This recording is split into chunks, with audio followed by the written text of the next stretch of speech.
Supreme Rice. Since the 1930s, supporting Louisiana farmers and communities throughout Louisiana. To find out more, go to supremerice.com. Live at lunch. You are looking live. Live at lunch. Live at lunch with Ott and Hanny on 104.5 ESPN, Baton Rouge. What the hell's going on out here? Now, here's Jimmy Ott and Charles Hannegriff. Yeah, for some reason or another, you sound a little taller on radio. Is it live? Is it live? Is it live? Good morning, Baton Rouge, as we come to you today. Live at lunch, live at Chris's Specialty Meats. Jimmy Ott, Max Gotro, Charlie on assignment today. And, as we pull up over here at Chris's Specialty Foods on Highland Road, right across from Rufino's. Let's pull it up with Charlie, squeeze a segment out of him because he is involved in a very good project that he's been a part of during the Memorial Days in the past. Charlie, what's going on, man? Tell our audience what you got going on today. Yeah, well, our foundation, Red, White, and Blue, which I'm on the board of, has produced on Veterans Day some fundraisers, and we put ourselves in with a group called Brothers and Sisters in Arms in Leesville, Louisiana. And Brothers and Sisters in Arms trains dogs to be service dogs for veterans that are suffering from depression or PTSD.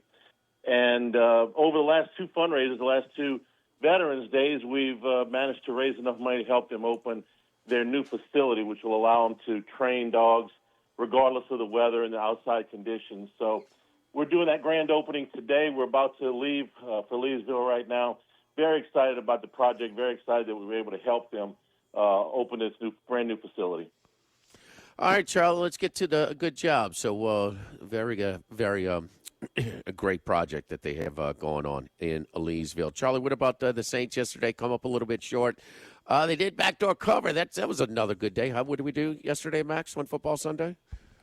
16-9. 16-9. So there we go. 5-0 for you, Jimmy. 5-0. There we go. Not bad. So the a good day on this unusual day of handicapping in the NFL, but it was obvious that this was. You can only take so many blows to your weapons, and Olave not being part of his weaponry really kind of tied one hand behind tied one arm behind the back as far as Shuck is concerned. He is not going to win the Offensive Rookie of the Year. McMillan got as low as minus 250. Most of the game was around minus 450. But as Shuck and the Saints made a little run, he got close. But then once the game was final, it was over, and that was going to be the difference. And I could see him being a slight favorite this morning as we wake up. But nonetheless, you get the draft positioning. Your quarterback looks good. You got a top 10 pick in number 8. So, Charlie, when we go back to your goals at the beginning of the year, not far off. No, I would have taken this and run with it. Just the fact that Shug was able to establish himself as a quarterback of the future, that would have been plenty enough for me right there. The rest of the draft class, including Banks, at left tackle have been the real, I think, foundation setters for this. And, Jimmy, it wasn't just that they were without Olave yesterday, but outside of the tight ends, Jawan Johnson and Taysom Hill, the Saints did not have a running back or a wide receiver that was active at the beginning of the season. All of the guys that carried the ball or caught the ball outside of those two tight ends at the beginning of the season were either on a practice squad or not on a roster at all, just to give you an idea of what he had to work with. And Banks left the game in the third quarter. Hill left the game in the third quarter. So I wasn't at all discouraged by the loss yesterday. As a matter of fact, getting that fourth place schedule, it's Giants, Raiders, Cardinals. Cardinals instead of Chiefs, Commanders, and 49ers or Rams. 49ers. At any rate, 49ers. Yeah. So that's a 3-game swing that will really help going into next year. So the 8th pick, they can go a lot of different places with that. I'm really encouraged about the future right now. Yeah, so Taysom Hill, he got 3 targets, 3 catches, and pretty much all from the wide out, split out. I can't ever remember a a time where he's been targeted as much as he was for out of that position. Not so much as running the wildcat or running screens and things like that out of the backfield. Yeah, and he left it early in the game, early in the third quarter. And given what we saw in the Superdome 2 weeks ago, I think there's a pretty good chance that Taysom Hill is going to hang up his cleats. It sort of had that finality to it. He's a unique player. Enjoyed watching him play. So if this is it for him, he was fun to watch. No, I mean, somebody says, "Oh, well, no, he's a Taysom Hill type." There ain't many of those. I just aren't many. No, I don't know anybody that, there are some run receiving threats, obviously, but somebody who can throw the football as well as he could too. When you're on lists with guys like Frank Gifford, if you got to go back that far, you know how much the game has changed. Obviously, he's a unique talent. So, what kind of grade the Saints? Kellen Moore. What kind of fell into place? What was a good plan? Could they? Just sort of as you reset. We'll have all off season, but initial thoughts on putting a cap on the season. Well, the one thing that maybe we haven't talked about enough is how much the defense improved under Brandon Staley, okay? And maybe he wasn't a great head coach, but as a defensive coordinator, the Saints were 30th in total defense last year. They were 9th this year. They were, I think it was 28th in scoring defense last year. They're 17th this year. Chase Young, at the time we looked at that sign, it's like, well, you see flashes, but is he ever going to be able to put it all together? I think he was probably the Saints' best defensive player in the games that he played this year. So the defense really, really came a long way this year, and they found a couple of starters in the secondary in the draft. Cam Jordan found the fountain of youth. That might have been the most unexpected, that he would do double-digit sacks again this year. He's on a list with Bruce Smith, most double-digit sacks for one team. So that's a pretty good list to be on. I would give Brandon Staley an A.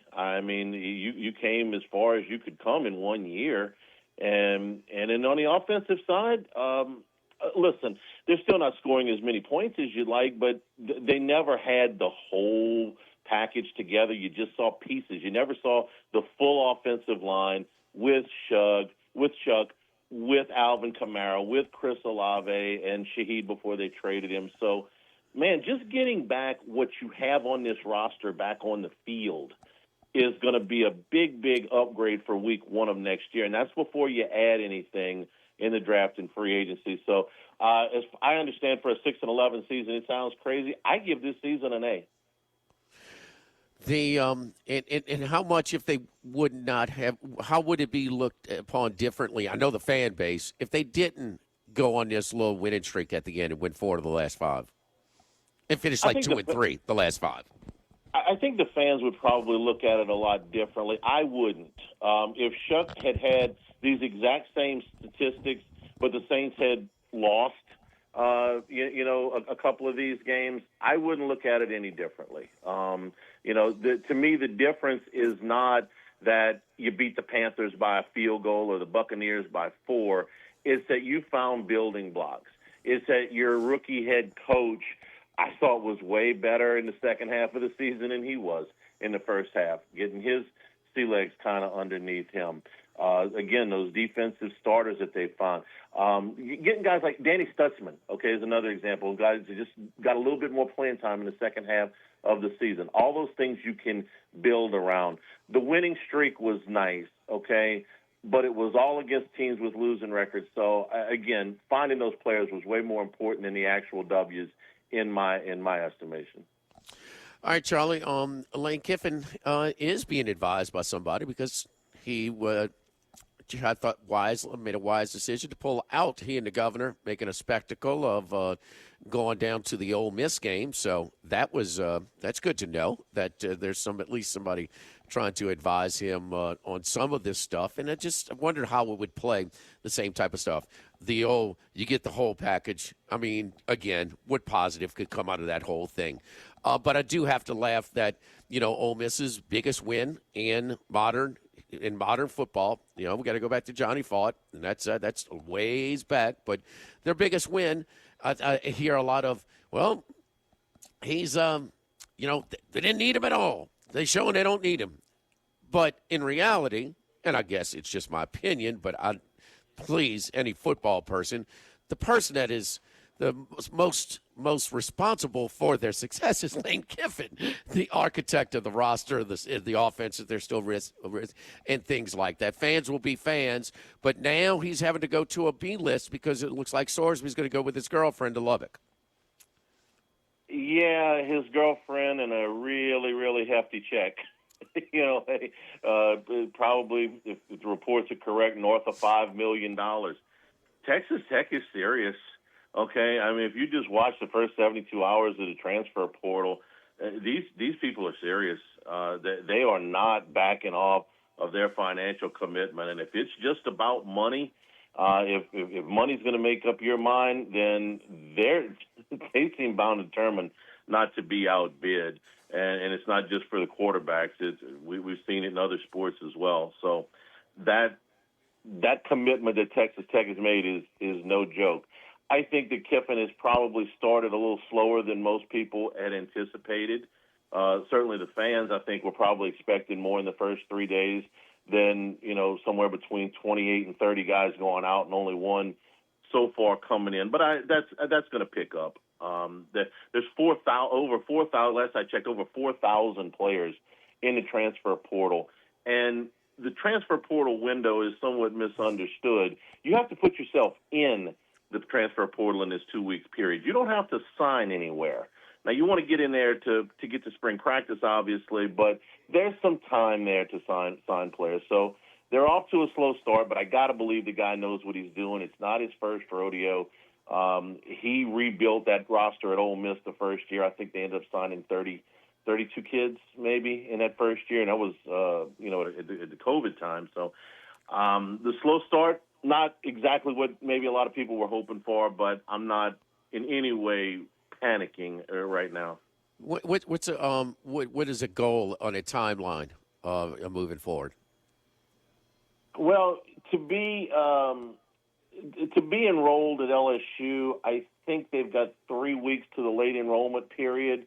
So let's go ahead and set that. I don't have the exact date in front of me. It's the 20-something to be able to get into class and go to spring football practice. So I would think you would want to have just about everything done then. Got a lot of work to do. To do. But this is his area of expertise, and and this is what He built a more than competitive roster with Ole Miss, mostly through the transfer portal. And then, Charlie, the hoops, the men and women both suffering losses. And I don't know. Maybe you were right, Charlie. You really criticized Malky's non-conference schedule being too soft, not preparing them for conference play. They're off to an 0-2 start. Good call, Charlie. What I said was I trust her to get it right. Okay. Now, listen. Her words after the game, we're not tough enough. Well, they asked her about the schedule, and she says, well, we wouldn't be sitting here with as many wins maybe. That's strange to hear coming from her. She would know about non-conference schedules, getting you ready for conference season and then the postseason. So, we knew how weak that schedule was, but I just trusted that a coach of her experience and talent knew what she was doing, and I still think that. They lost. Well, the only way you make those ridiculously light schedules where you win by 60 points a game. I mean, you're not being pushed. Is if your team's psyche, your confidence is so low, you've been beaten down for so long that you need something to feel good about. That's not the case. It's just very highly unusual for somebody who's been around athletics in competition and been successful at all levels, playing assistant coach and coach, to not challenge your team in a sport that the wear and tear doesn't eat away at your roster like football. It's just very puzzling. So that's what if she had scheduled, let's say, as many as 4 more games against top 25-ish competition? and they lost them all, okay? Would that eliminate them from any of their goals to win in the Southeastern Conference or in the NCAA tournament? No. So it is surprising. I figure she knows what she's doing. She's done this enough, but when she says we're not tough enough, you say, well, you made that schedule. So, and you're not getting any tougher. You're not getting any better when you're not pushed. You're not challenged. I mean, we've all been to some of these games like, man, just do running clock in the second half. I mean, whether it's high school, junior high, rec ball, everybody's just wasting their time. Because you're humiliating one side. Nobody's getting better because there's no resistance. It's just no. Einstein can't benefit from a first grade level math class. Sorry, I just can't do it. So, but on the other side, the point guard was missed. Max, this is because Texas A&M's not any good. That's a bad loss.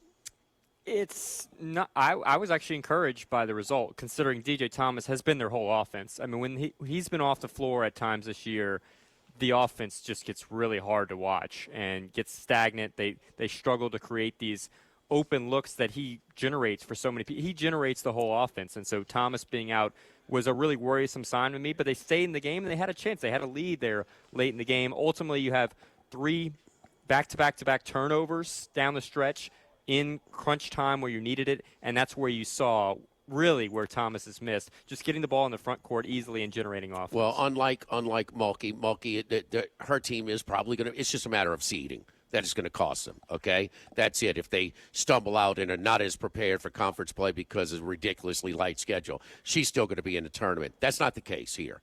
That's a bad loss. That's a team when you're at full strength, you're better than LSU. We are not going to be talking about Texas A&M as being a bubble team. That's not going to. They are. This was they're one weak, of your best. This was one of your best chances at a road win in the league. I'm not saying they're going to go winless on the road in the league, but this was one of your best chances. And I thought they got beat up on the offensive glass a little bit. Was another problem on Saturday. In addition to what Max was talking about with with being without Thomas. I'm going to tell you that when McKinnon shoots the ball well, they can stay in a lot of games. And he was 4 for 9 from 3 the other day. That's fine. The problem is they don't have another shooter. There's not another player that plays minutes that shoots better than 30% from three-point range. So he has to shoot the ball well for them to stay in a lot of these games, in my opinion. So they missed an opportunity Saturday. There's no doubt. Yeah, well, Thomas is, I think maybe what you're saying, Coach, because I don't know how encouraged you can be, because it's a bad loss, Max, because that's not a tournament team.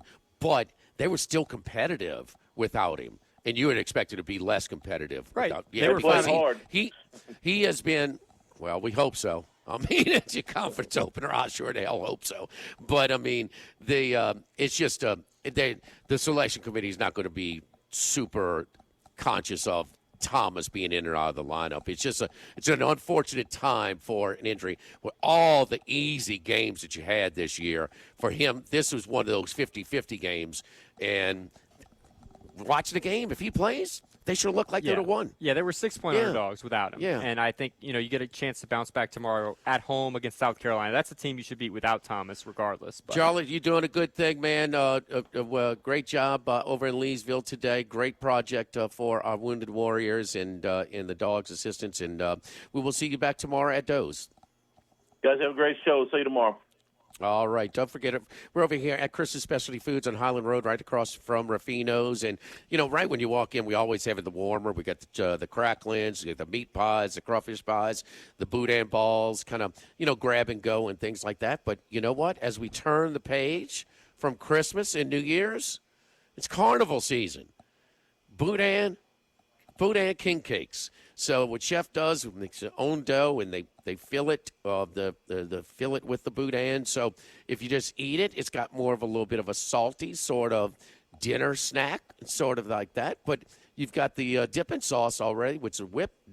It's sweet, which can be more a little bit more kind of a dessert. So kind of a lot of different flavors going different ways, Max, for these Boudin king cakes. Yeah, Boudin king cakes. I won't get one today because it doesn't start till tomorrow, Carnival. But yes, absolutely. I've had Boudin king cakes before. More savory without the. I prefer it savory. I think the Boudin king cake works as savory, but you can make it sweet if you'd like to. What do you mean carnival season? They got all kinds of king cakes and they're ready to go. Well, what do you mean carnival season doesn't start? I will not participate until tomorrow. What does January that mean? 6th, Whose calendar is that? King cake season starts tomorrow. That's a Bruley king cake calendar? No, that's Mardi Gras. Jimmy. Is that the same? The Epiphany's tomorrow. So. Oh, okay. All right. Okay. All right. So keep me straight on the calendar. You're also in charge of the transfer portal calendar, college football? No, do not blame me for that. We'll come back. Don't forget, we've got Troy Macker telling us about the unusual betting, and it's a science, an inexact science.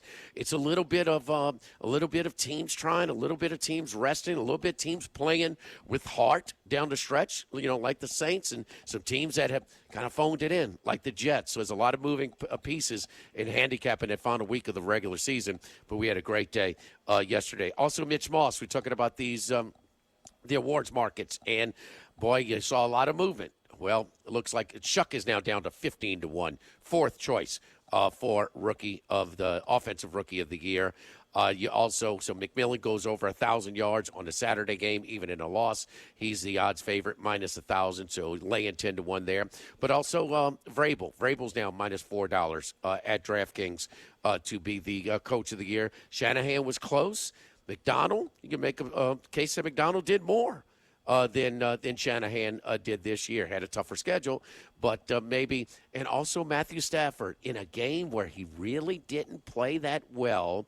He padded the stats kind of late with some touchdowns, some short touchdowns, and he had turnover-worthy plays that didn't factor into it. We'll talk about that as well. Mitch Moss from VSiN does an excellent job with these awards markets with us at noon as well. It's live at lunch, live at Chris's Specialty Foods on Highland Road on 104.5 ESPN Baton Rouge. Live at lunch.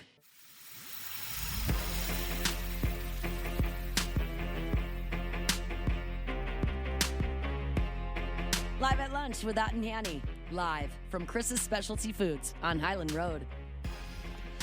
All right, as was Black Monday for the NFL coaches today, and we had a couple of during the season. Brian Daboll released during the season with the Giants, Callahan with Tennessee. But even after finishing with a, was it 4-game winning streak, the Falcons? Correct. They had their mind made up, huh? So they let him finish out the year. But their mind was made up a month ago. That's obvious. He is out, and I just can't get to some of his clock management or game management, especially that Sunday night game against Washington a year ago. Stefanski is out at Cleveland. Just wonder. I mean, the curse is real, huh? With the Cleveland Browns. I mean, but it's two-time Coach of the Year. Two-time. Yes. Yes. He'll probably get another job. He'll be one of the hotter names. What you run that show with the Bull? What did he say about it? What has he been saying about Stefanski? He's been saying it's time, and he thinks he's a decent coach. He's supported him in the past, but said that maybe it's run its course and that he lacked a little bit of leadership.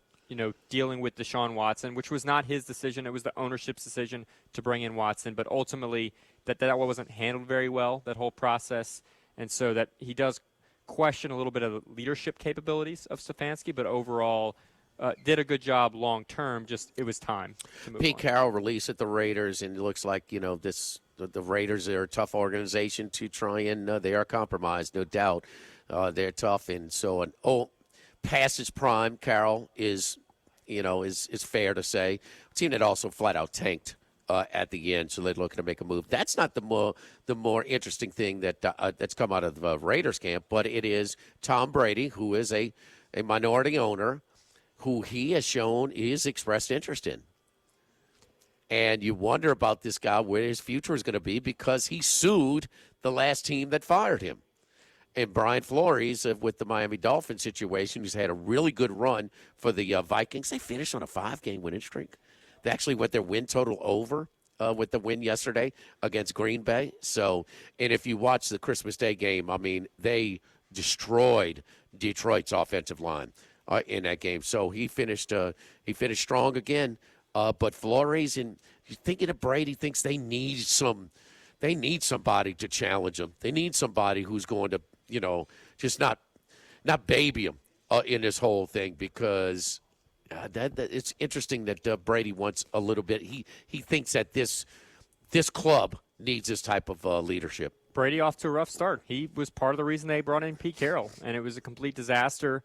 We know that we can question whether he can be a broadcaster and do both. He's in on these meetings and whatnot. It does seem like a conflict of interest, but he also is a part owner of Birmingham Football Club. He's going to parties everywhere. He's doing the broadcasting gigs. So how involved do you want Tom Brady if he's not fully there in this? You trust his football IQ, but is he staying into the game in terms of studying coaches and studying players if he's going to be really involved in this future for the Raiders?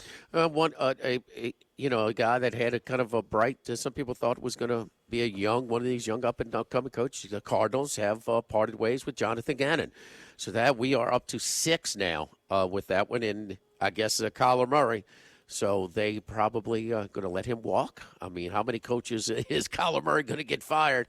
And Jacoby Brissett sometimes put up better numbers than him over the course of the season, which he appears to be a career backup. Some people think that he might be able to land a starting job. I'm not so sure about that. Yeah, look, Jonathan Gannon kind of dealt a bad hand a little bit here in terms of how many injuries. They were the most injured team by far in the NFL this year. They basically had a scout team playing defense for the latter half of the season. But I don't know if we knew it was going to work all that well. Even in his intro press conferences, it was a little awkward, and it just didn't work out. And it sounded like they were maybe planning to keep him, but they go the other way and fire him today. And from the last night's the loser, would he be of the Baltimore-Pittsburgh? And when they announced the primetime games, this is probably like, okay, Baltimore-Pittsburgh, how exciting is this going to be? What a game. What a game last night. I mean, and one thing you're going to have to lay some, they hit, baby. I mean, that is a physical brand of football, and, give Rodgers credit. He made the play when he had to, missed extra point, then missed field goal. I think it was in a closed end. The open end is the toughest in all the NFL venues to kick it, whether it's Heinz, Acrisure Stadium, whatever it is now. But now we look at John Harbaugh. Could they possibly be considering a move with the Baltimore Ravens head coach? It seems possible at this point. It just seems like maybe it's run its course there as well. I know, like Stefanski, he would be one of the top names. The Giants would right away be a favorite to land John Harbaugh. He's competent. It just hasn't run its course with Lamar Jackson and his relationship. You got to side with somebody, and I'm not sure if it's that toxic between those two, but just in general, it seems like Baltimore has maybe seeing the light at the end of the tunnel when it comes to John Harbaugh. And a volatile industry in the NFL. I mean, the two of the most stable organizations in all of football, Pittsburgh and Baltimore, battling it out. Winner goes on, and as a home game in the playoffs, a loser is down. So Pittsburgh and Mike Tomlin over the win total. How about the even with like a 3-game lead, even money to win the division.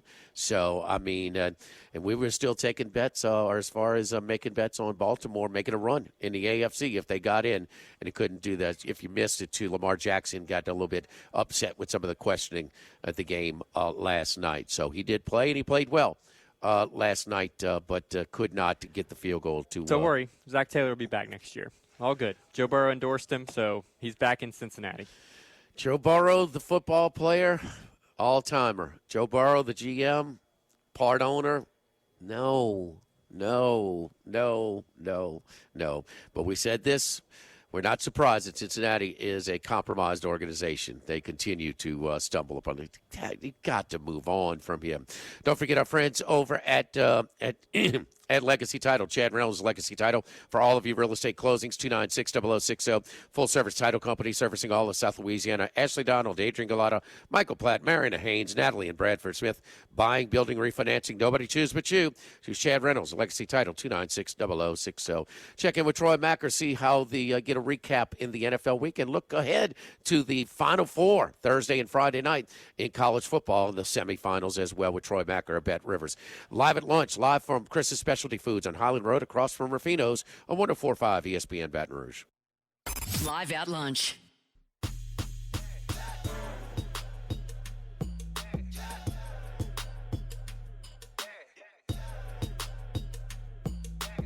Jimmy, Charlie, and Troy. Three best buddies sitting around talking sports bets. Let's welcome in Troy Macker from Bet Rivers. Troy, how you doing, buddy? I'm doing good. Just trying to kick the last of this head cold I've had. When you hang around with little kids for an extended period of time, it's bound to happen. Yes, but yes. Dodged major bullets over the Christmas break from getting sick, so that was nice. All right. Always fun with the little ones for Christmas. Okay, it's just that the 40 and 50-year-olds that still think they're kids, during Christmas, kind of. But anyway, I digress. The NFL end of the season, Max, is bringing you along to this because we're trying to find out who's playing, who's trying. The Eagles, okay, they're playing for seeding only. Well, they played. They benched everyone. I mean, they played 20 regular season games, postseason games last year. I mean, they look like a team that could use a little bit of a break, especially without a bye. They know they're going to play, and then some teams want to stay sharp. Some teams are trying to. Well, obviously, Denver is playing for something. Chargers aren't going to pull a Brandon Sale. So many moving parts. And then when you get in game, like Cam Ward, he's going to play. Well, it's a big drop off from Cam Ward to the backup. And when he went to the locker room, what's the point of bringing it back and trying to go against Jacksonville here? Jacksonville's still trying to win. Jets have been losing. Now that's 5 in a row. They were the first team to lose 4 straight games by 23 or more. Now that's 5. And so they continue to build upon their history. But what did we learn from the trends and sort of the betting patterns? We know a lot of these playing the starters, arresting people, the lines are baked in. But what did we see from the betting public in reaction to a lot of the games this last week, Troy? The percentages kind of lined up with a lot of the teams that we expect. The Jets were heavily backed against.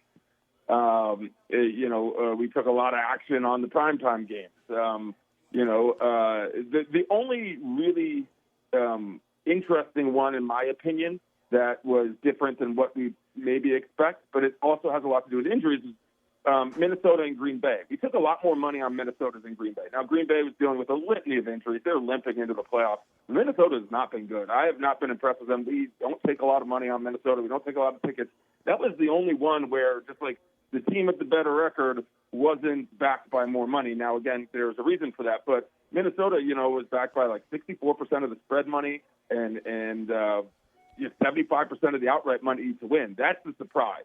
But again, Green Bay wasn't playing anyone. They're super banged up. But like the biggest thing is because there were so many uncertainties from who was playing, people just didn't bet. Now, we still took big handles on big games, but like you look at the 4:00 window, which usually carries some of the biggest handles of the day, other than the primetime games. Chicago-Detroit did not do the numbers that Chicago-Detroit game typically would. Philadelphia-Washington did not do the numbers that the Philadelphia-Washington game typically would. And the Denver game, we barely took $10,000 when the Chargers went outright in an NFL game. I know that they were playing backups, but like that's not a lot. So I think a lot of people took the day off, and you'd say maybe they were betting on props. But because we didn't know a lot of people were playing, not a lot of options for props, even though if a player doesn't start, you get your money back. We saw the same thing, similar effect to the bowl season, the minor bowls, where we don't know who's playing, who's not. The guy's in the transfer portal, but he's still playing. I mean, the information is really, really tough. And, I think the league sort of separated the two as well. I mean, that noon window, 1 p.m. Eastern, your time, Troy, that was as weak as it gets.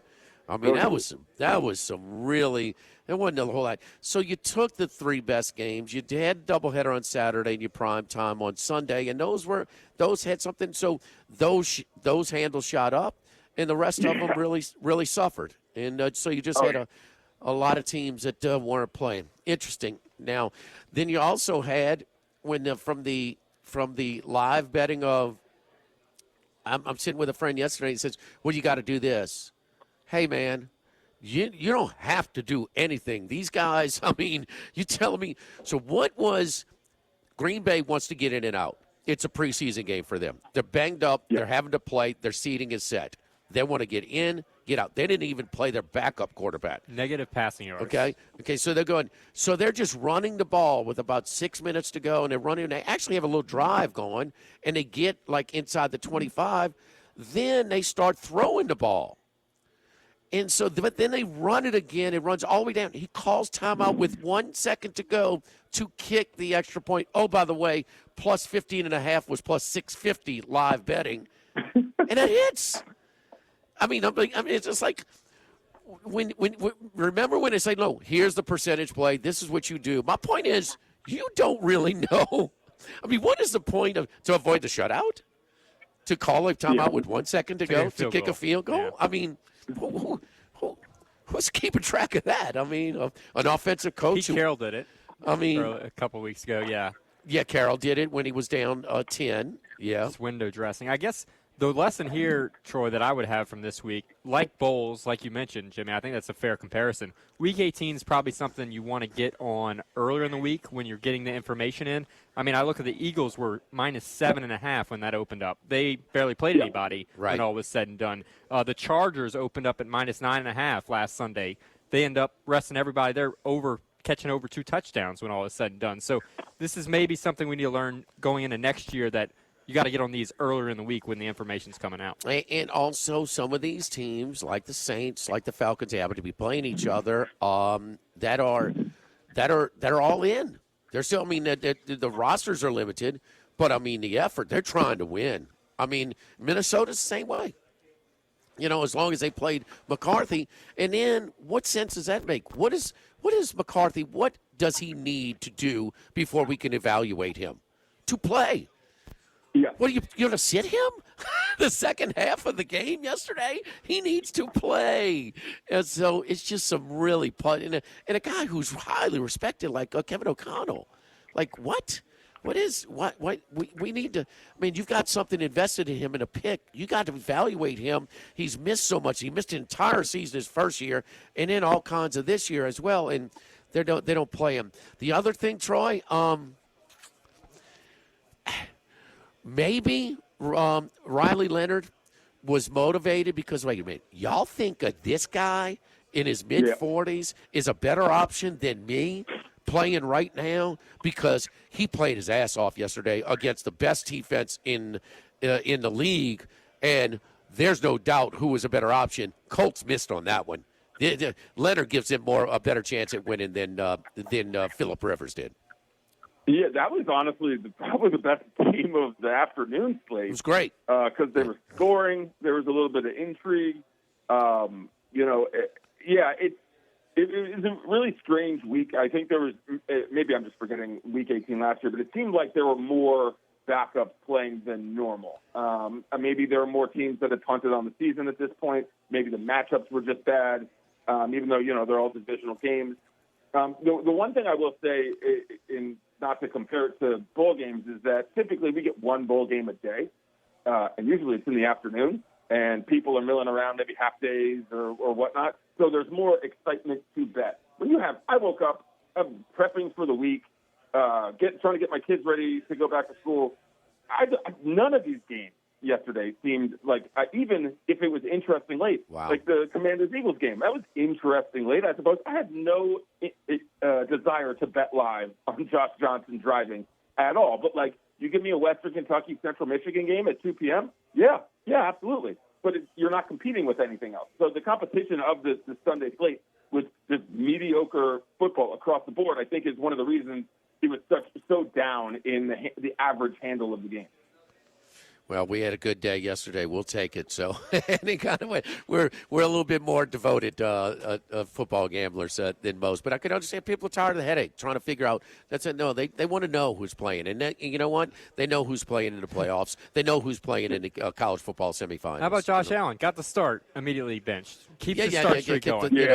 And we've seen where they give Evans his 1,000 yards or whoever trying to get their contract. You got to keep up with that stuff. That's hard to do. You see him on the field, you're like, oh, is he playing today? Nope, he's just starting. Starting. And the odds and will reflect that in the prop the prop markets as well.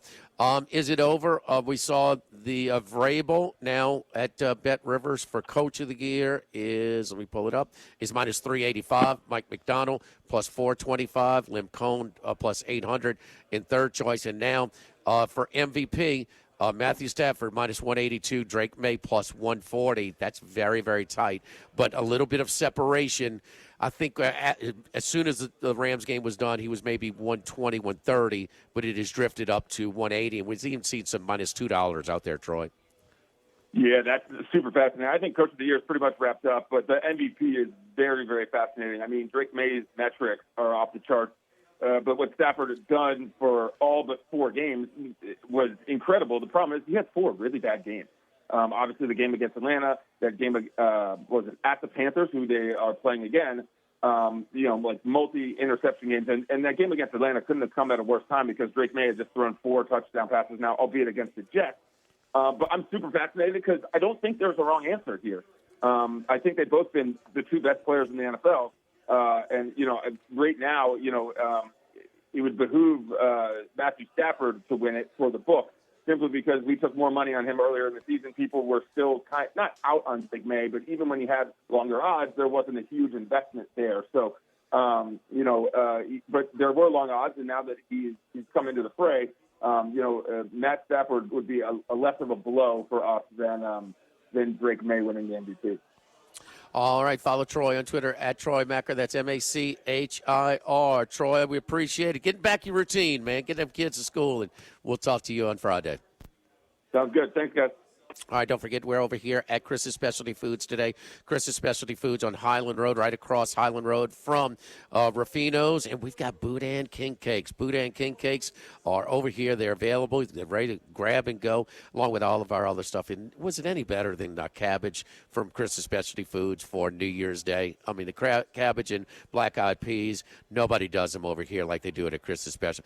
Grab some from the cooler over here of all of our different things that you can do, the different sides, but the cabbage with the little sausage bits in it, you talk about delicious, really well-seasoned stuff. We're good stuff over here from Chris's Specialty Foods. Our lunch special today, chef special, is a smoked ribeye French dip. Smoked ribeye French dip sandwich comes with the homemade potato chips or fries. That's our chef special, in addition to our regular menu here over at Chris's Specialty Foods. Live at lunch, live at Chris's, 104.5 ESPN Baton Rouge. Live at lunch.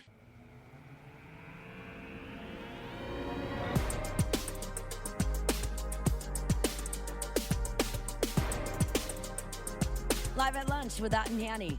Live from Chris's Specialty Foods on Highland Road.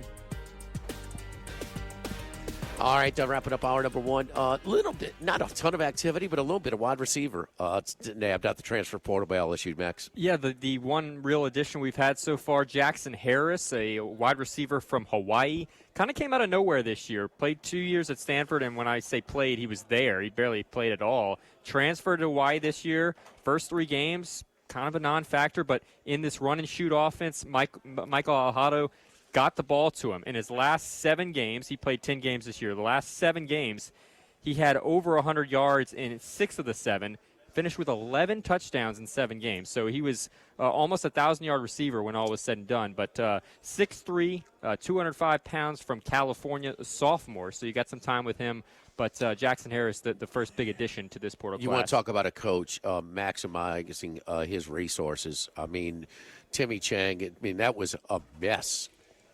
As big of a mess as any Division I football program, and he's got them to respectability. They've gone over their win total last 2 years, but they went over their win total, a month ago this year? Yeah, it was 5.5, 6.5. They got to 9 wins. 9 wins. Pretty easy. Yeah. With it, yes, and they were supposed to be a 500 team this year. So bringing in a wide receiver from the Fighting Rainbow Warriors. The backup came in and threw that game winner on Christmas Eve to get the win against Cal and a come-from-behind win there. Our buddy Mitch Moss, we will see if you've got some investments in the awards markets for the NFL.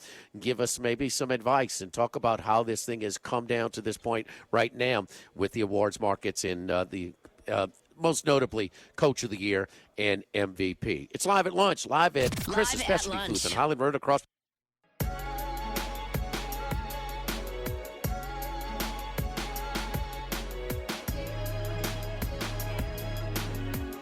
Live at Lunch with Ott and Hanny. Live from Chris's Specialty Foods on Highland Road. Hanny with the day off. He'll be back with us tomorrow at Doe's Eat Place on Government Street in Mid-City. Today, we're at Chris's Specialty Foods on Highland Road, right across from Rufino's. And they're available now. Carnival season starts tomorrow. The Boudin King Cakes over here, prepared by the chef here at Chris's Specialty Foods. Well, kind of a nice seg because our next guest, his wife, is a formerly trained chef. So he eats well. So he knows. He's been to South Louisiana before. My buddy Mitch Moss from Beeson. Mitch, how you doing, buddy? Hey, man. Happy New Year. How are you? Happy New Year. How's the little one, man? Enjoying Christmas? Enjoying the holiday season? Yeah, now that he's a little bit older than a year and a half old, it's a little bit different than last year for his first go-around. So it was pretty cool to see that, as hopping into this for the first time ever as a parent. But what it means to someone around 20 months old was a pretty awesome couple of days, no doubt. That's awesome, man. Good stuff. Good stuff. Did you have any personal sides or plays in the future market, the awards market for the NFL, in maybe where you could have maximized profit or you didn't, or because it took a strange turn. Max and I brought to my attention. What was the night that was it the night that the Rams lost to Seattle? Were Stafford's? What game was that, Max? This was last week where he was plus 450 during the game against the Falcons where they had a chance to still Monday win. night. Monday night, we got anywhere from plus 450 to plus 550. We thought that it was an overreaction. We're hoping that San Francisco loses because McVay can say what he wants, but if they're not playing for anything but seeding, I just can't I can't see him rolling out a whole lot of starters, including Stafford. And then you watch the game yesterday, Mitch. Man, he threw about 3 or 4 passes that should have been intercepted, but it came out all right. He padded the stats at the end, and now he's the favorite. If you got Stafford tickets, would you be looking to hedge at some of these odds with May right now? I don't think I would be. I think I'd only be looking to add more, to be honest. Now, having said that, I do have May at a big number from early October, but I just think that he's completely up against it unless the voters are going to say, well, Stafford did not win his division. He's the 5 seed, and we have not given it to a quarterback in that situation since 2008 with Peyton Manning. But he became the second quarterback, I think, in the last 50 years to lead the league in passing yards, passing touchdowns, and TD to INT ratio. The last guy to do it was Brady, undefeated Patriots in 2007 when he had Randy Moss. His numbers are basically lapping the field. Now, if you want to break down yards per attempt and the EPA per play with May and some of the advanced metrics, what they mean, and I don't know if enough voters out of the 50 who actually will look at it that deep. And this could also be May's only been in the league for a couple of years. Stafford didn't know if he was going to come back this year. Could be more of a career achievement award for him. He's never won the award. I think that'll all well.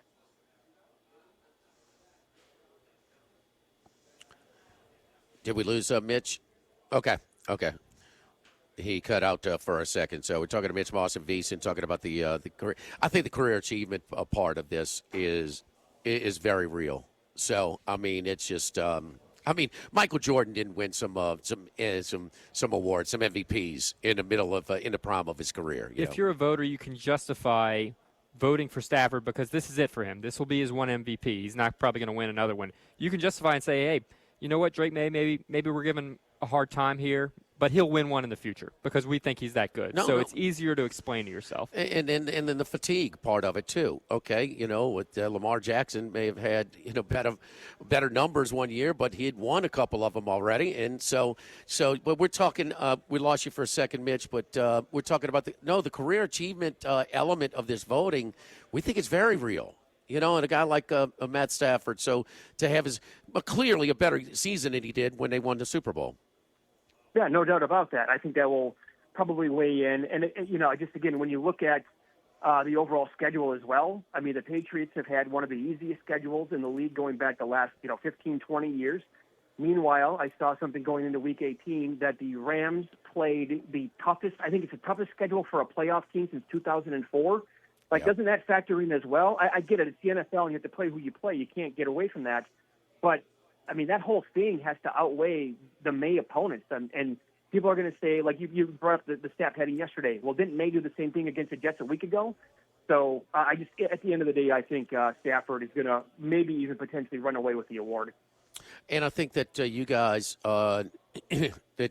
you guys had some of the voters on, some of the guests, and I think that's a great thing to have those guys on because the transparency does tell you, but most of these guys do put a lot of thought into it and do put it like, no, yes, the schedule does matter. Everything matters, your team's accomplishment. But, man, the market, at least monitoring the odds, Mitch, just the team winning or losing, like Tyler Shuck yesterday for Rookie of the Year. I mean, they took Olave away. I mean, he's throwing to Uber drivers, man. Yesterday, and almost pulls it off. And so, but with every win, and I firmly believe that he's done now. But had they won, and he takes over a 1-7 team and goes 6-3, he might have been the first quarterback with less than 13 starts to win Offensive Rookie of the Year. But the result of the team. I mean, just talk about, overreaction sometimes, or just kind of, these individual awards, a team awards itself as well. Oh, no doubt about that. I mean, so I'll give you an example. The Coach of the Year. You had multiple national media members. I think some of those people actually have votes as well, saying that, and they may not have. So if I'm wrong on that, I'm wrong, and I apologize. But strong voices out there suggesting that Shanahan absolutely had to be the look before the game against the Bears and going into the game against Seattle with all their injuries that they've had when you factor in everything. Like, nobody has done more with less. And they also had a very easy schedule. But when you lose Purdy for half the season, you lose Bosa for the entire year, Fred Warner for pretty much the entire year. You don't have Ayuk at all. You lost Tebow Samuel in the offseason. Kittle misses 6 games. Pearsall's in and out of the lineup the entire time. But that's to play for the 1 seed. And he was the short shot at least one national book, and then they lose the game, and now he's 300-1. Like, that's crazy talk to me. Like, now these awards are not even up in Nevada anymore, but I might have to make a drive to Arizona to add some Kyle Shanahan at 300-1 because so you lost the game playing for the 1 seed, and you drop from it's either him or Vrabel to now he has no chance. Like, what are we doing here? Like, that's just a complete overreaction. And when the Niners were driving in that game, had they scored to make it 13-10, again, his odds were coming back down. But then when McCaffrey dropped the pass, it gets picked off, he balloons back up to 22-1. Like, that's his fault? Like, what? The whole thing is crazy to me. Yeah, but to profit at it, and you've done very well at it, you've got to try and get in the heads of the voters instead of trying to scream at the raindrops and tell them that they're wrong. I mean, because, you want to have the right side or you want to have the winning side, so it's. That's exactly right. And so that's, I'm glad you said that because a lot of the stuff, we could have a conversation about who we think should win or who we would vote for. At the end of the day, that means nothing. You have to figure out who the voters are going to go with because that's going to ultimately pay off your bets that you have. All we need to remind ourselves is a little bit of history. And Michael Jordan in his prime didn't win a couple of MVPs, in the NBA. Mm-hmm. So, I mean, right. Did you profit your situation? You could still do it because you got such a long shot on May to win MVP, but to use that leverage, and like Max here had Shuck at 251. He's not a hedger. Oh. I am, and I'm trying to tell him to try and profit it, But like Skeens, his rookie year, we had Cy Young. Well, he got down to minus money at one point his rookie year, but it was going to take a lot for a rookie with limited innings to win it. But we used that leverage to get us some Chris Sale, and profit and things like that. Did you get some Stafford at plus money over the weekend or earlier? Oh, yeah. No, multiple times I did. Yeah. Okay. So in various ways with different markets and prediction markets, that kind of thing too, and also. Circa out here in Nevada, they were putting up a yes/no only on Matthew Stafford. That was it. They didn't offer May. They offered nobody else. It was either yes/no, and they had a big plus price on Stafford, so I was taking some of that. I bet him I think I have 4 or 5 different bets now. I think 5 overall bets on Stafford to kind of, hedge that bet that I had on May going into it. So I have to be able to make money in these markets when I'm set up like that. So I get it for people like Max who don't want to hedge, but to me, I have to show profit at the end if I'm able to do that. Max, explain your position there. You're just not comfortable with it, or? Well, it's kind of like golf bets. If you have an outright winner and you have a play and they get to a playoff, it's a 2-horse race. Do you always? To me, you should either always hedge or never hedge, because if you're going to pull your hair out. To me, if you try to decide here or there. Now, I get there are instances where you feel like this is still a good winning ticket, and there are some instances where your mind kind of changed and you're a little bit worried about losing. So it's whatever you're comfortable with. If you're not comfortable with losing all that money, then go take it. If it's life-changing either way, then, yeah, you should absolutely take it. But if it's not life-changing either way, then I'm in favor of riding it out, but that's to each their own. Hey, Mitch, what about yesterday, too, in the business of like, the coach is going to do this, coach is going to – sometimes you don't know what the hell they're going to do, okay, especially in Week 18, the NFL. So I've got Minnesota because McCarthy was going to play. As soon as they put the backup in, I'm trying to hedge in middle, with Green Bay, including the last drive with about 6 minutes to go. Green Bay looked like they were content but they might kick a field goal. The running clock, I took plus 15.5 when they were down 16-0 at plus 650. Oh. LaFleur calls a timeout with 1 second to go to kick a field goal and win me the middle. So, I mean, sometimes you just got to, give yourself a chance at a decent price, and maybe they'll do it. But you see, there's no rhyme or reason to some of the game management and decisions there. I did want to bring in some, because I think I've heard you talk about Kalshi and that you're becoming more proficient. Yeah. And you are making some investments on Kalshi. You do play it a little bit, right? No, yeah, because they offer a yes, no on basically everything, and I like that. And so at some point, I'm going to be getting involved with betting a lot of no's. Kalshi, now we're in SEC country, and coaching searches in college football are pretty popular around here. And Kalshi was a tool that we used a lot.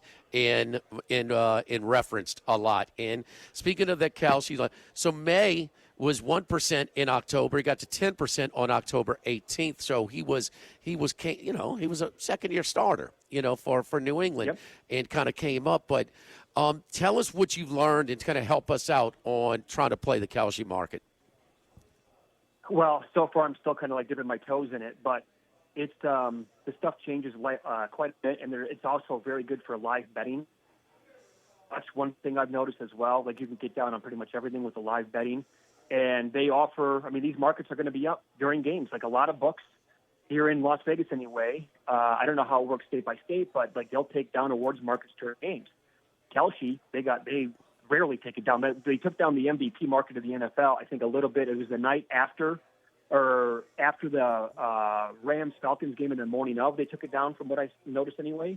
But for the most part, that's the beauty of it, right? You can get this stuff while games are being played late in the season. So definitely have that on your radar if you like to get involved. And if you're like me, and I get it, by the way, that's a great analogy by Max. If you're betting golf every week, which I love to do, golf might be my favorite sport to bet, you're eventually probably going to have multiple guys make a playoff throughout the year. And you have to take a stand when the season starts.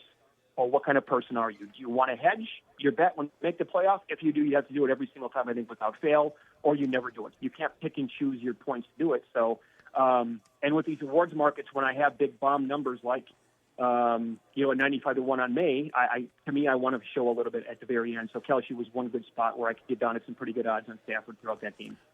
And the thing with golf, that is a hedge. That's not a middle. And we got to distinguish the two, You can't win half of a golf tournament. Yeah. Yep. So, I mean, Max is giving Wes Reynolds a run for his money in his golf handicapping. So, anyway. Hey, do you look any future bets in the NFL or early lines or movements or the semifinals in college football that you're looking at? Boy, I mean, I know people are going to make the case all week long that it's going to be Josh Allen over Trevor Lawrence. I think I absolutely love Jacksonville. I mean, it's early. I think this team is absolutely complete. Nobody wants to really talk about them because of their past failures. I would not be surprised if that team's playing for the entire thing come February. I continue to be blown away at the job Liam Cohen has done, and I was never a big Trevor Lawrence guy. I thought that he was a flop and a huge bust, and this run that he has been on right now this year is proving me wrong. And the Bills are not a complete team at all. They have Josh Allen and they have Jimbo Cook. And outside of that, I don't like their weapons. I don't like the defense at all. And to me, Jacksonville appears to be, I don't want to overreact to this, but I think they're maybe the best team in the AFC. And for the Bills to be, a slight favorite going on the road, give me Jacksonville all day long. That's the one that jumped out at me as well, and it's a classic case where we'll announce the playoffs. It's a different game, and you've got a team with all the playoff experience in the world, and and the coaches and things like that. But I think he's been part of the underachievement for the Bills in the postseason as well. On the bench, and look, 6 weeks ago we're trying to discuss is Lawrence a bust or not? So, and for him to be playing like that and also 9 rushing touchdowns this year. I mean, he's a load to deal with. But Cone is and then I got Vrabel money to win Coach of the Year too. So I'm fortunate, but man, they got 7 coaching jobs or 8. It's been unbelievable. The turnarounds from season to season, exceeding win totals, whatever it is that we kind of sort of barometers for coaching jobs. But Cone, that's at the top of the list. Oh, I totally agree. I mean, that, by the way, that market I think is going to continue to be the same pretty much every year moving forward because there's so much turnover, which means that you're going to have new coaches taking over really bad spots. And in theory, a couple of them will probably turn it around and make them playoff teams. The coach, you could honestly, I think the 300-1 on Shanahan, like I said, is absolutely bonkers. 100-1 on Dan Johnson. They both have extremely good cases. So does Cone. So does Vrabel. I think Mike McDonald has a decent case as well. So here's the deal. I don't think you can complain if you have a loser in the Coach of the Year market this year in the NFL because we have so many good candidates. Yeah, I agree. You just got to try and profit it to some kind of way. Yep. Both Matt, we did the show out at Radio Row at Circa for the sort of the sign up, the last stretch for the sign up for Circa Survivor. 5 survived this year. The other one, the Grandissimo, with less participants, didn't last, throughout. But different approaches for different contests. But 3.7 million is what we're looking at. Any surprises from the fallout from the Circa Survivor? Well, the fact that the number was only 5 when you started with 18,700 people, just based on what took place on Thanksgiving, which had never happened before and will likely never happen again, and that is all 4 favorites went down. So because of that, it went from 900 people to whatever the number was, 45 or 50 people left. That will probably never take place ever again. So to be in that spot is just incredible, and tip of the cap to everybody who obviously will be splitting that much money. Well, I hope you had the Texans in a teaser yesterday, Mitch. So with the pitchy woo woo all the way back. So I mean, you never know. You never know what you're going to get. Mitch, you do a great job, man. We appreciate you taking time out and joining us today. Good luck, man. All right, guys. Thanks for having me. Best of luck this week. All right, Mitch Moss of VEASAN. Max, we're trying to broaden your horizon with the hedging or middling. It's called profiting. I get it. I mean, I had the Panthers a little bit. It was somewhat of a hedge. Well, I didn't have the Panthers. Well, then you had something vested in what would probably put McMillan in a position. Right, it did. And they made the playoffs, and that's the case. The case for McMillan, it's hard to argue because you can argue Jackson Dart deserves it over Shuck because he played longer. So the case that Ted McMillan has, and this is why he's going to ultimately win the award, in my opinion, he is a 1,000-yard receiver on a team that made the playoffs. But it took a missed field goal for you to cash that Carolina +3 ticket. It did, but it takes a little fortune. And see, that's the one thing I don't like necessarily about hedging sometimes is sometimes you're actually going to give up profit. If it wins and you don't want to just bet a loser. No. Hedging, you are giving up profit. No, middling, you're increasing your chance at a payoff. No. Sure, but even hedging, trying to middle, you're losing sometimes. You're going to lose more. Some part of the middle is you give some of your profit back, yes. You're insuring your original bet, but you're also increasing your potential payout. So if there's a feel to it, and part of it is I would not advise that to anybody who's not watching the games themselves. But if you can't see that, oh, wait, this scorer might shut down when McCarthy goes out, no matter what you think of McCarthy, but that backup, he's one of the all-time worst. Or Brosmer or whatever for the fight. Max I mean, Brosmer. come on, man. I mean, this guy. I raised you Brady Cook. He's pretty bad for the Jets too. But. And that's why we continue to bet against them. Yeah. And so we bet. And so what is the Bills did? I mean, even Trubisky is way better option. He's got way more starts than so. Clayton Tune. Clayton Tune. Give me some against him. But I'm going to tell you, for the people at Stafford, MVP like us, we got lucky. Because he was hitting DBs in the hands and the shoulder pads. It was a rough start. They had to settle for field goals countless times early in the game, and he just had a bad start. And May was not having a great day, but then they pulled May. And so Vrabel, who tried to run Henderson a few times to pad his stats for Offensive Rookie of the Year and has done some May as well, he's looking past as far as he's prioritizing their playoff run. So interesting stuff out of Mitch. Mitch is very good at the futures market, the awards market. Does a really good job. Don't forget my friends at Dana Brown at the law offices of O.C. Brown, your law firm for a lifetime, 343-1111 and ocbrown.com. Doing the succession for my dad's property and things like that. My goodness, I don't know what I'd be doing if I didn't have Dana and his team of attorneys helping me out. Miss Susan doing a great job doing all the legwork for us because I would be absolutely lost. Got in a wreck. A girl pulled out in front of me, totaled my car. Airbags deployed. I got to see the doctors. I got to find a rental car. I got to try and get to. I mean, the whole thing, man, it's never convenient. It's a pain in the rear end when you get into an accident like that, but he's going to make it as pain-free as possible and help you out, deal with negotiate all of this stuff with the insurance companies to get what you deserve and to get you moving along and get you back in your routine of things after an unfortunate situation. Downtown Dana Brown, take advantage of their initial consultation, 343-1111 at ocbrown.com. Live at lunch, live at Chris's Specialty Foods on 104.5 ESPN Baton Rouge. Live at lunch.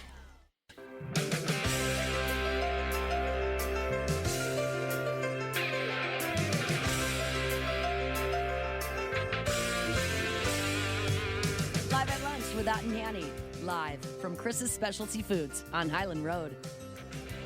All right, Max, any of these lines jump out at you besides the Jacksonville game? Yeah, so we were talking in the break about that, but I do like Jacksonville. I just wait. The Bills' offense is not what it once was, and Joe Brady, I don't think he's done a good job this year. They're running the ball a lot. They've got James Cook and Josh Allen, and yet the offense, when you look at it as a whole, is not super dynamic considering those pieces. Cook won a rushing crown. He better be getting the ball. He's running it a ton, but with Josh Allen, it should just be dynamic. They should be putting up 40 on almost everybody considering those pieces, and it just hasn't been there. So I don't think they've done a great job building. I don't trust McDermott. McDermott's weak. The Bills have a lot of pressure here because there's no Chiefs to worry about. There's no Joe Burrow.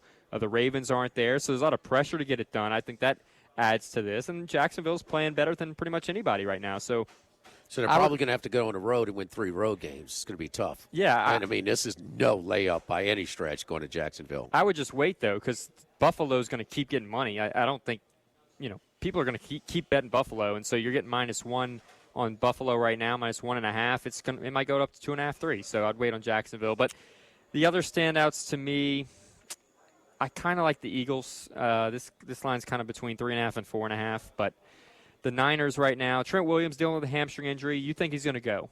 Yes. Where it is, he's playing. But hamstring, there's always a risk of aggravation, and the defense it's he's too not bad. A sprinter. He's an offense.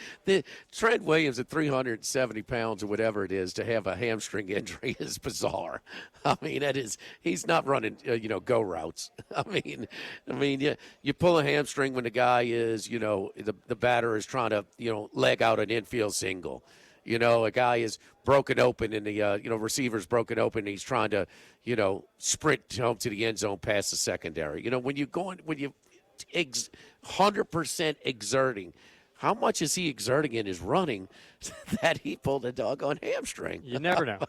He's so important for them. So he's historically important as far as if they had a plus-minus for offensive linemen, he'd be way, way up there. So. And then Chargers-Patriots. That's kind of a weird Sunday night football game that they chose that one, but I'm excited for this one. I think there's going to be points. 46.5 is the total. The Patriots defense, They give up some plays. The Chargers, meanwhile, I mean, they can be exposed on the back end of their secondary, so you think Drake May can certainly do that if capable. So Justin Herbert, he's got this tendency, reputation. It's a very small sample size, though, of bad playoff games. He had a really bad one last year. He had 3 interceptions against Houston. It was a disaster game, but he has had a very good year despite the offensive line being as banged up as it is. So I think we're going to see fireworks in that game. I think the Chargers have a real chance in that one despite, the Patriots being as good as they are. So I kind of think we see more offense than expected in that one. Rams a big 10.5-point road favorite in the playoffs. And remember, the Panthers beat them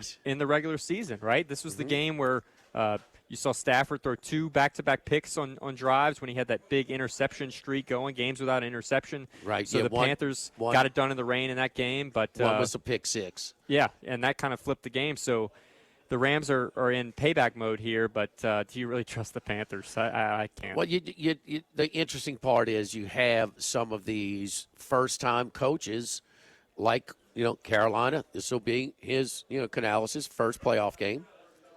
For the, as head coach against the Rams, who've played their fair share, and a guy like McVay. Same thing with Chicago.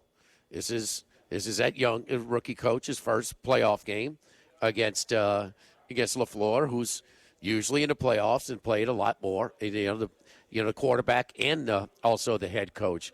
And so that's what you have with the Bills in Jacksonville. Now, Jacksonville won that game, the comeback game against the Chargers, and were competitive at Arrowhead against Kansas City. So they have a couple, but not close to so this will be Cohn's first playoff game. So it's a lot of playoff experience disparity, mismatches, and the betting public's going to bet those experienced teams and coaches and quarterbacks. Well, I think I was going to get to the quarterbacks. You talked about the coaches, but any concerns about Drake May making his first playoff start? Any concerns about Bryce Young? I'd certainly be concerned there. But I mean, you've got Vrabel's been around a little bit more, sure. So he's at least got Caleb some Williams with the Bears. I mean, first playoff starts. Yes. These are hyped games. The Bears are going to be ready to go. The Patriots, they're both at home, so maybe that favors them a little bit. But these are playoff atmospheres. It is certainly different in that regard. The thing that it is different. You don't see as many interference calls. You don't see as many flags. Period. So they have more of a kind of let them play type of approach, and because of it, you see scoring go down. So I'll be on this. I think it was 5-1 last year, but the unders. So the unders are going to be something that I'll be on as well, first half and for the game, because it just is a little bit of it's a little bit of like that first half in the college, in the March Madness. The problem is too many people have jumped on that to where the numbers are ridiculous. Numbers are very fair here in the mid to high 40s for most of these games. Carolina and the Rams at 46.5. Same number with Chicago and Green. I think Chicago Green Bay, that's an under game there. 51.5. Jacksonville and Buffalo. A big number there. San Francisco and Philadelphia, 46. Same thing with New England and Chargers, 46. And the lowest is 39. You think in Houston, not just the Denver Broncos, you're concerned with as far as finishing their defensive play. Well, the Broncos have been not as good defensively for like 2 months now. I'm just asking questions because I do think the Texans probably have the best defense, although Seattle could give them a great run for their money. But let's look at the last 4 games for Houston. They played the Cardinals, the Raiders, the Chargers, and the Colts. So the Colts had Riley Leonard. They had a third-string quarterback, gave up 30 points. The Chargers, he played well, though. He did. He certainly did. But, 30 points to anybody, let alone Riley Leonard, that's not a great look for the Texans. Yes, first start. So yeah. that's not a great look for the Texans. 16 points against Herbert with no offensive line. That's a fine performance, I guess. But the Raiders, you give up 21. They got outgained in that game, I believe. The Cardinals give up 20 points. So teams that are beat up or just flat out bad offensively have had some success against the Texans the last 4 weeks. I'm just saying maybe something to watch. They didn't finish the season as well as they started the year. Well, it's pretty good when you got a top 5, pass rusher. It's really good when you got 2 of them. And that's what they have. And with Anderson and Danielle Hunter, and we know about Stingley. He's going to be first-team All-Pro again at cornerback. Give me that defense. There's no excuse, but they were extremely flat. Ashton Jeanty had 2 long touchdowns for the Raiders. Raiders are terrible. You got one guy to stop. Come on. You should not be but they had lapses, and they were fortunate to get out of there with a win, if you remember that game. And that should not be the case with the Raiders. They are so bad. You don't get a patch. I think they'll be ready to play. Now, Denver, I've seen a little bit longer stretch and games that were very important to them and opponents, and they're just not quite as dominant. They just weren't mean, they made plays. They allowed Peyton to be very patient and spoon feed Bo Nix when he went through his tougher stretch. Nix kind of took off and elevated his play, and you saw sort of the defensive numbers kind of also, kind of flatten out a little bit. But I think they're going to be good. But the best defense besides him is Philadelphia still. And when look, you watch that Buffalo game, the conditions were bad, but man, that defensive front is so good, so good. They got to go back old school and forget Jalen Hurts, who's got 3 games this year where he's thrown for less than 5 yards a half. I mean, 2 of them he didn't throw for 1 yard and a half this year, and a couple of close wins. So get back to what they did against the Rams, their closest game last year. He needs to run, design runs. So this is the time where you do it. Maybe not all the time during the course of the regular season, taking unnecessary hits. It'll wear on that tread a little bit. It will shorten his career. But now, when you're talking money time, no, he's not comfortable throwing the ball to the point where you cannot just not utilize a big weapon in his legs. I know opposing defenses don't want to see him running design runs. They picked up Jalen Hurts' read options and design runs in the last month of the season. That's something I noticed. Obviously, he didn't play this week. They rested all their starters. They picked it up. Remember, they replaced their OC. They've been replacing coordinators, it seems like, every year. But Kellen Moore is with the Saints now, so they also had that transition period. But the Eagles, to me, they're the best value right now at 10-1 to win the Super Bowl. They are the defending champs, and they're not getting the same respect that maybe the Chiefs would in those same circumstances. I agree with you there. They're the value. They're the value. They would not surprise me if they flipped that switch and made a run. No. Maybe they agitate people. Maybe people don't like them anymore, or they root against them, but who cares? Who cares? They have a great chance to win the Super Bowl again and this year. they still got the running game. Lane Johnson, they've missed him a lot, but in the offensive line is not been what it's been for most of this stretch. But no, they still got their roster is as good, if not better, than anybody out there. Take a time out. We're live here at Chris's Specialty Foods. The Max's Carnival season officially kicks off tomorrow, but you can load up on your Boudin King cakes. Come get them today. For tomorrow. So, yes, indeed. Kimball already came over here to get him some, man. He hit a U-turn on I-10 to get over here and get those Boudin King cakes on Highland Road at Chris's Specialty Foods right across the street from Ruffino's. It's Live at Lunch, live at Chris's on 104.5 ESPN Baton Rouge. Live at Lunch.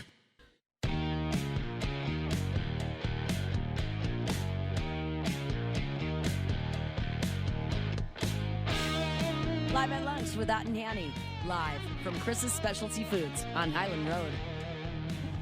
Looking at LSU's tough loss, and gosh, only losing by 3 at College Station.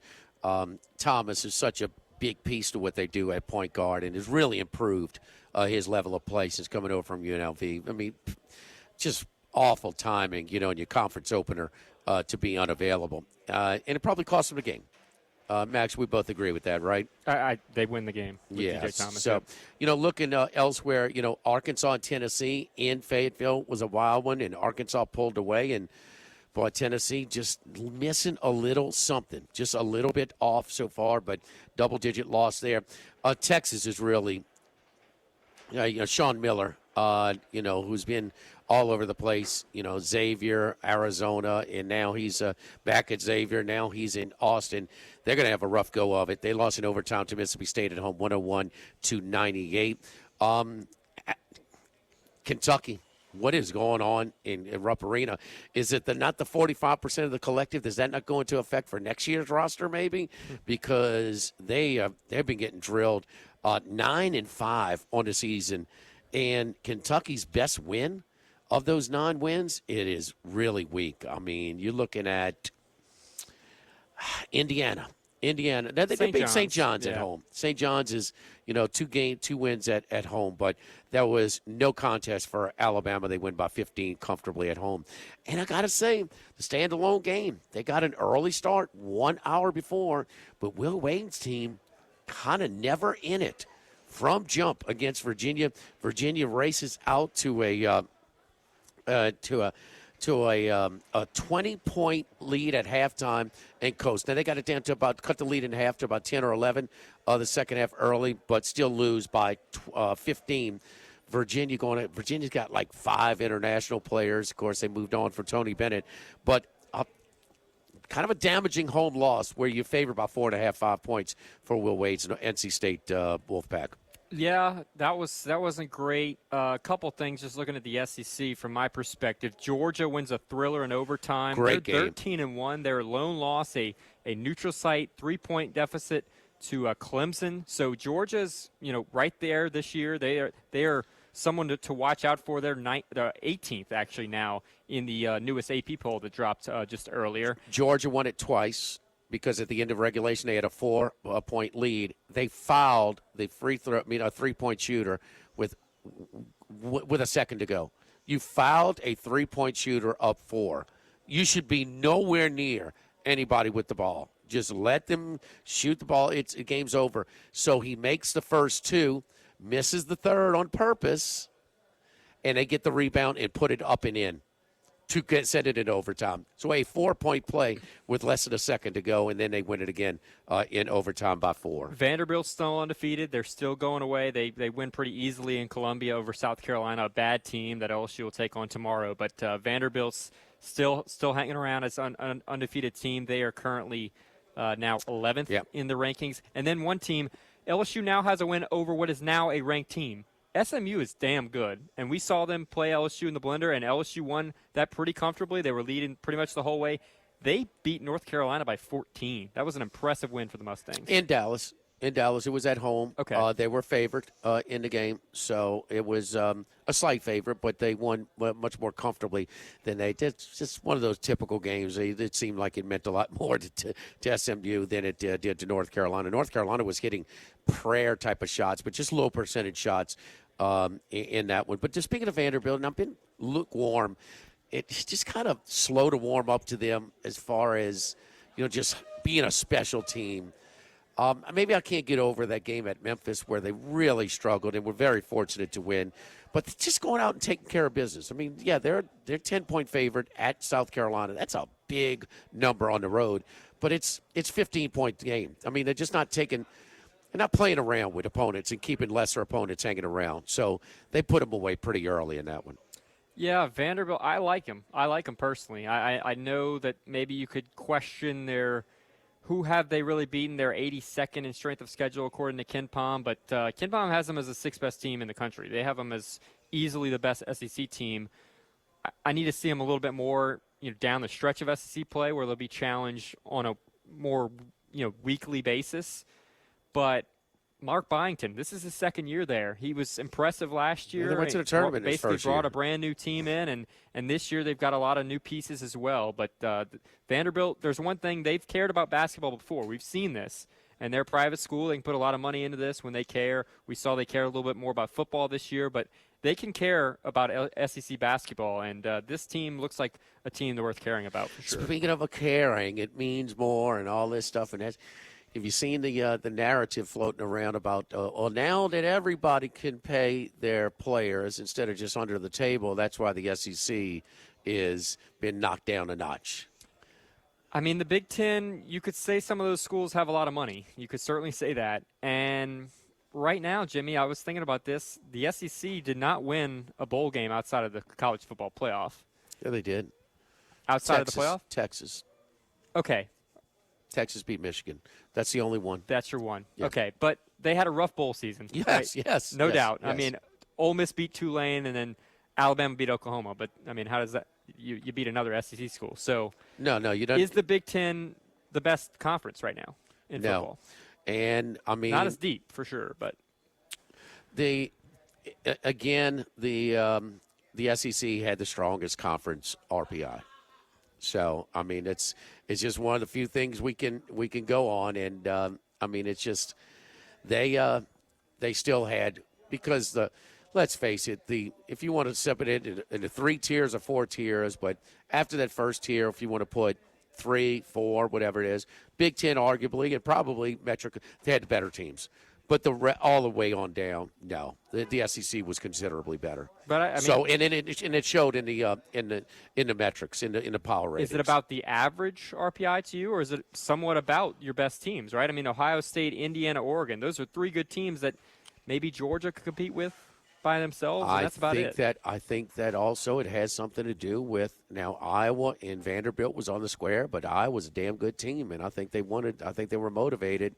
They had very little, and Pavia lost his tight end, his biggest target in that one. Yeah. So I just think that it's meant a little bit more for some of these teams, the SEC opponents in these bowl games where you're trying to find any type of motivation or interest level.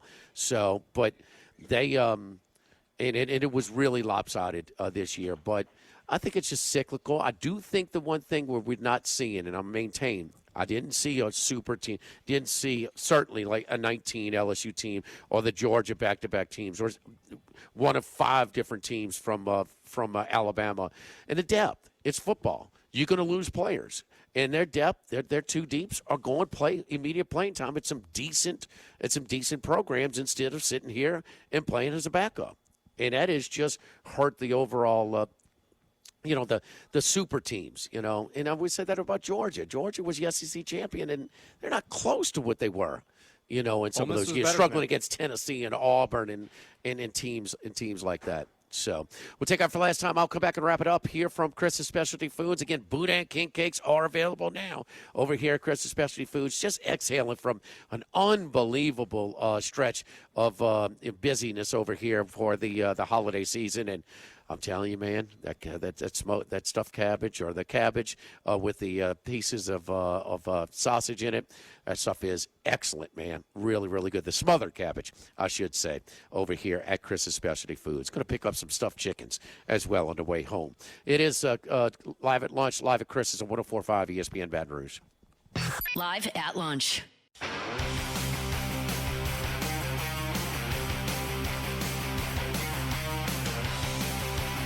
Live at lunch with Ott and Hanny.